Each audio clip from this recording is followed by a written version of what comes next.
Make your day right. Gilly Bonny Online TV. Kupata habari mpya na kwa haraka kila siku, usisahau kusubscribe kisha like na comment. Gilly Bonny Online TV. Wewe swali umeandikiwa ni? Unajua mstari kunipeleka kwenye nani? Nataka nianze kuzungumza watu. Sasa usichague maswali. You just set the question. No, usinipangie mzee. Yaani shida yako wewe unataka nianze kuzungumza watu. Vita ya kiuchumi. Kwani kuna vita ya kiuchumi? Mimi nadhani kuna serikali yetu imekuja na utaratibu ambao watu hawakuzoea. Na unajua nchi inapokaa miaka 30 watu wamezoea kudekezwa, bembelezwa. Tunataka kuandamana. Tunataka kutukana. Sasa amekuja huyu anasema tufanye kazi. Kwa mfano tuna ndege zetu hizi kwa mfano. Zile ndege mpaka uje ununue kuna kitu kinaitwa manunuzi. Wale watu wa manunuzi wanapiga hela huko ndani. Lakini kama una pesa bilioni 300 umeshawauliza bunge, tuna ndege moja tangu, yani baada ya miaka 30 tulikuwa na ndege. Nchi kama nchi lazima inunue ndege. Haya, tuchukue hizi hela tuzipeleke kwenye ndege. Kumbuka wakati ule hauwezi ukafanya hizo pesa zinaweza zikapitishwa na bunge, na mfano ni ile rada ya Chenga. Samahani, Chenga alikuwa sio nani? Angalia ile rada ilinunua shilingi ngapi? Yaani sijui, mimi ndo ningekuwa kiongozi wa nchi, wale watu mimi ningewakamata tu hata kama angekuwa amezeeka. Yaani uwezi ukaacha iliwe bilioni 800 eti kisa anatembelea fimbo, hakuna. Na hii fimbo yake hiyo nampeleka korokoroni. Kwa sababu kuna utaratibu ulizoeleka wa kijinga hivi. Yaani watu wanachukua pesa za umma wanazichezea, halafu wewe ukitumia utaratibu fulani wanasema si vita ya kiuchumi na nini, wanaanza kupiga huku na huku. Kweli Mheshimiwa Rais Magufuli anayo vita. Lazima tuwe kweli. Lakini hiyo vita sio ya rais, ni ya Watanzania. Yaani ukiona watu wanamwataki kiuchumi rais, wanawataki wa Tanzania. Note that. Sio Magufuli, ni wa Tanzania. Mtu anapohujumu nchi, anawahujumu wa Tanzania, sio rais. Rais anaondoka. Anaiacha nchi ipo hii. Sasa wewe unapoenda kuhujumu nadhani unamkomoa Rais Magufuli, unakomoa Tanzania. Sasa hii vita ipo na ni vita ya Watanzania, sio ya rais. Kwa sababu mtu anapokwenda kwa mfano anakwenda na kamata ndege kama hivi, kibiashara ni kosa kubwa vibaya. Yaani unaitia hasara hiyo nchi ambayo haisemeki. Na hiyo ndio vita. Hilo kosa labda limefanyika enzi hizo. Serikali hii inaanzia hapa inakwenda hapa. Wanakulazimisha wewe yani ulipe pengine hata deni ambalo hata ulijui. Nchi hii kuna watu walikuwa wanadai pesa hewa. Anasema nimefanya kazi serikalini, sio kulikuwa na tenda hii hewa. Zilikuwepo na ndizo hizo ambazo zilikuwa zinanyanyasa watu hizo hela.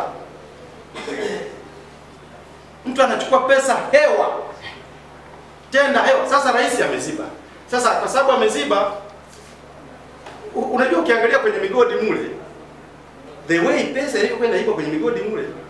Angalia kama mtu tu yule twiga alivyo mrefu vile, twiga yule anapekwa kwenye ndege na urefu ule. Hakuna mtu aliyekuwa na, yaani watu wanachukua rasilimali kama zao. Lakini kumbuka ardhi ni ile wa Tanzania wanaongezeka. Mwalimu Nyerere alikuwa na watu milioni 12. Magufuli leo ana watu milioni 55, pengine 56. Ardhi ni ile watu wanaongezeka. Sasa kama nchi tusipokuwa makini kuwaza kwamba kuna watu wanaongezeka baadaye, tutafanyaje? Tutakuja kuumbuka. Anachofanya rais ni kujaribu kuzilinda hizi mali, hata kama watu tukifika mpaka milioni 70 wakute nchi hii bado ipo vile vile. Ukiacha tu rasilimali zichezewe hivi watu wahamishe, hao watoto ambao hawajazaliwa wenye mwaka mmoja ambao wametunga mimba watakuta nchi kwa anachofanya Rais Magufuli ni kuzilinda hizi mali. Sasa vita hii lazima, hii vita sio ya Magufuli, ni vita ya Watanzania wote, na tuna wajibu wa kumsaidia rais wa Tanzania wote. Tuna wajibu wa kuungana Watanzania walioko nje na ndani kumsaidia rais wetu, whether amekutuma au hajakutuma. Tuna wajibu wa kumsaidia rais, ukiwa nyumbani kwako, ukiwa Ulaya, ukiwa barabarani, ukiwa popote, tuna haki. Kwa sababu hii ardhi ni ya kwetu. Na anachofanya rais, ardhi ndio kitu muhimu sana. Ardhi lazima uilinde kwa nguvu sana. Ardhi ilifikia kipindi watu wanajigawia tu. Mtu anakwenda maporini kwa anajigawia ile ardhi. Kama wewe mzungu huyu ambaye kamata ndege zetu, si alipewa tu maeka 300 huko, akapewa tu. Umeelewa? Pale kuna Wachaga wangapi na Wakuria wangapi na Wanyakisa wangapi Arusha pale? Alipokuwa na mashamba wanahitaji. Sasa alishachukua zile za kwake. Watu wakasema hii ardhi ni nyingi sana, rudishe kidogo. Ikaanza vita. Na hiyo imewakumba hata Zimbabwe. Leo hii Marekani anasema hawawezi kuwarudishia, kuondoa vikwazo vya kiuchumi Zimbabwe mpaka warudishe ardhi kwa wazungu. Yaani Mnangagwa anapiga maktime. Marekani imemwambia na Uingereza hatuwezi kuondolea vikwazo mpaka wazungu wale warudishie mashamba yao. Mashamba ambayo Mugabe alichukua yale mashamba akawapa wazawa. Sasa wale wazawa wao wataishije? Maana yake ni kwamba Zimbabwe watu weusi waendelee kuwa watumwa. Tanzania pia ndio ilikuwa tunataka kwenda huko, kwamba Watanzania tu watumwa. Ukienda kwenye madini hakuna mzungu, hakuna Mwafrika, ni wazungu tu. Rais akaja akasema lazima pia Watanzania hawa wapewe sehemu ya migodi, wamiliki migodi. Umeelewa? Watu wakapiga kelele, lazima wanao wamiliki migodi. Hata kwenye vitalu vya rasilimali kule kwenye maliasili kule zile, tutafute na Waswahili nao wemo mule. Sasa Waswahili wao wawe watumwa, halafu wazungu wao ndio wamiliki hizi pesa na hii miradi, na wakichukua hizi pesa wanazipeleka kwao, wanajenga majengo marefu. Wakina Diamond wanamziki wanakwenda Marekani, anajisifu, leo nimeenda Marekani bwana, nimepiga picha kwenye jengo refu, kumbe hela imetoka huko. Rais anataka hiyo hela jengwe hapa, kazi ifanyike hapa Tanzania. Kwa hiyo vita ipo, hii vita ni ya watu wa Tanzania wote, na wewe pia tumsaidie rais pambana na haya majitu ya majangili. Nama Neno maswali matatu. Basi ngoja yule aulize kwanza, wewe wa mwisho. Nimesema mwanzo kwamba faida ya ndege huwezi kuiona moja kwa moja wewe kama wewe. Faida ya ndege, kwa mfano ile Dreamliner ambayo inatoka hapa, inaweza kutoka hapa mpaka Marekani. Inachukua labda watalii labda 100, wanakuja hapa na dola milioni 10. Hiyo dola milioni 10 serikali, yani kupitia TRA, inachukua kodi yake. Umeelewa? Serikali ikishachukua kodi, mimi nikuchagulia rais afu hiyo mjadala. Aisee, yani kwa kweli naomba hilo swali nisilijibu. Yani nani mimi nadhani atavaa viatu vya Magufuli? Mimi naomba unisamehe. Mimi ni mwanaharakati mzee.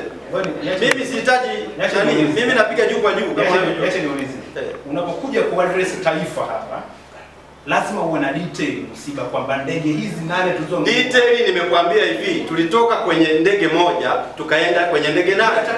Nikakwambia hivi, biashara. Faida ya kibiashara ya kwanza ya ndege. Nimemjibu yule. Ndege mwanzo tulikuwa tunatumia ndege za kukodi za kutoka Afrika Kusini. Umeelewa?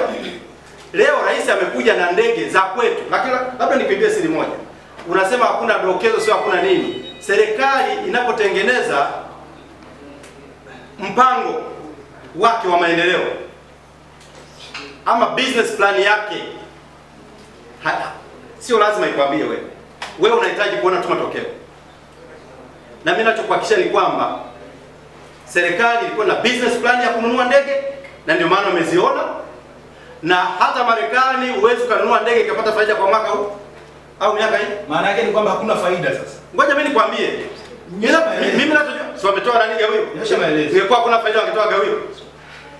Mimi wametoa gawio kwa serikali. Nakuuliza wewe. Sasa wewe unauliza hamna faida wakati wametoa gawio kwa serikali? Wewe, faida. Ndio hiyo faida wametoa gawio tayari kwa serikali. Kwa hiyo ndege zina faida. Na leo hii mimi nikitoka hapa Dar kwenda kwetu Mara, nashuka Mwanza pale kwa risali moja tu. Nafika Mara ndani ya masaa mawili, ndio faida hiyo. Wewe unataka faida ipi? Unataka nipande basi nitoke hapa mpaka Mara nitumie masaa 12? Umeelewa? Napanda ndege ya Rais Magufuli aliyonunua kutoka Dar es Salaam kwenda Mwanza kwa risali moja. Kutoka Mwanza kwenda Mara risali moja, mawili. Basi natoka Dar es Salaam kutoka hapa nafika Mwanza saa 8 usiku. Ndio faida ambazo ulizizoea hizo. Kwa hiyo faida za masaa mawili uzitaka. Mimi nazungumzia faida kwa maana ya kibiashara. Faida ya kibiashara ya ndege ya kwanza ni hiyo. Kwamba wametoa huyo kwa serikali na usafiri kwa taifa sasa hivi ni rahisi kwa sababu kuna ndege inatua mpaka Sumbawanga, Katavi. Swali la pili. Umetamba hapa sana kuhusu ununuzi. Wewe uliza swali. Nenda kwenye swali. Sasa umeenda. Sasa nenda tu kwenye swali. Nataka kuuliza wewe. Najua hayo maswali umeandikiwa na Zito. Endelea. Tunataka kuuliza wewe. Wewe endelea tu. Hilo swali lako kuandikia Zito. Unaweza moja kwa moja. Hiyo siku ya mbaya. Watu hapa ukatamba tumenunua ndege tena keshi ndege 8. Wakati wakulima wa korosho ambao wewe unasema rais wetu na rais wa wanyonge ana mwaka wa pili unaenda. Mimi ninachojua kwa mimi kama mwanaharakati unanunua ndege keshi mwenye takwimu za korosho ni waziri. Lakini mimi kama mwanaharakati huru ambaye sijatumwa na serikali wala wizara yoyote, taarifa nilizonazo za ndani kabisa, wakulima wa korosho 85.7 mishaka. Sasa hiyo asilimia nyingine iliyobaki sio watu. Kwa nini uchukue hela kanunue ndege wakati wakulima 10%? Kwa hiyo hizo ndege mimi naye toka hapa kwenda Katavi ambapo kulikuwa hakuna ndege tangu uhuru nikosa. Kwa hiyo mtu wa Katavi hana haki. Wanyonge gani unawatetea sasa? Unaponunua ndege wakati wakulima wanakudai. Nimeleta ndege ambayo mtu analeta biashara yake kutoka Katavi kuja Dar. Tangu uhuru haijawahi kutua ndege pale Katavi. Chini ya Magufuli ndege inatua. Kwa hiyo hawa watu hawataki. Labda nisaidie ndugu yangu. Maana mwingine auliza swali. Swali la tatu. Sasa boss tupangie bwana. Huyo ni mwenzangu tunaye. Mwandishi wa habari. Tuendelee basi. Swali la tatu. Unajua ndugu yangu bwana, wewe mwache. Hawezi kutupangia. Tuendelee basi, tuendelee. Swali la tatu. Msiba moja kati ya magazeti tunayoyamiliki leo yameandika kuhusu hii ndege iliyozuiliwa Canada, kwamba moja ya sababu iliyosababisha ndege izuiwe ni kupressure, yani ni serikali ya Canada inataka kupressure Tanzania tukubali ndoa za jinsia moja. Hilo sijibu. Sasa swali langu mimi kwako ni kwamba je, nani amekutuma kuchonganisha hizi nchi mbili? Kwanza mimi na unajua madhara ya kidiplomasia ya kuchonganisha hizi. Ngoja mimi nikwambie, moja mimi sio maanishi. Hilo naomba kubali. Zito sana miliki TV yako. Zito hawezi kupangia wewe ingawa maswali kakuuliza kakutuma uje uniulize. Cha kwanza mimi sio mwandishi. Mimi ni owner. Mimi ni mmiliki wa vyombo vya habari. Na mimi kwa mujibu wa sheria mpya siwezi kumpangia mwandishi cha kuandika. Na ndio maana nasema sijawahi kutumwa na sitotumwa. Maana mimi sio jini. Umeelewa? Sijawahi kutumwa na sitotumwa. Kwa hiyo hilo swali ungemtafuta mwandishi mwenzako ukamwambie bwana umetumwa wewe kuandika kwamba jamaa anashinikiza ushoga, maana Tundu Lissu alishasema akiwa rais anaruhusu mapenzi ya jinsia moja. Tundu Lissu alishasema. Na Zito moja marafiki wakubwa sana wa Stokabwa ni shoga mmoja hivi yuko Marekani. Yaani moja ya mashoga wa Marekani ndio masponsor wa Stokabwa. Ndio wanaomfadhili. Kwa hiyo ungeuliza yule mwandishi bwana hivi wale mashoga marafiki zake na Zito wale ndio taarifa hizi hao. Umeelewa? Lakini mimi sijatumwa na siwezi kutumwa na hata hayo magazeti mimi sijaje. Yaani kwanza hata wasifiki, hata sijui kwa sababu mimi nimekasimu madaraka kwa kila mtu na sipo kabisa mimi huko. Mimi nafanya kazi ya harakati tu mara. Lakini unaponiambia mimi natumwa na nani haya? Kama wewe Zito anakutuma mimi siwezi kutumwa. Sasa wewe usijifiche kwenye kichaka cha Zito. Hapana. Mimi natumwa na nani? Kuna lingine? Kwa nyumbani? Yawesha, okay. Kuna mtu mwingine? Make your day right. Gilly Bonny Online TV. Kupata habari mpya na kwa haraka kila siku, usisahau kusubscribe na kubonyeza button ya notification.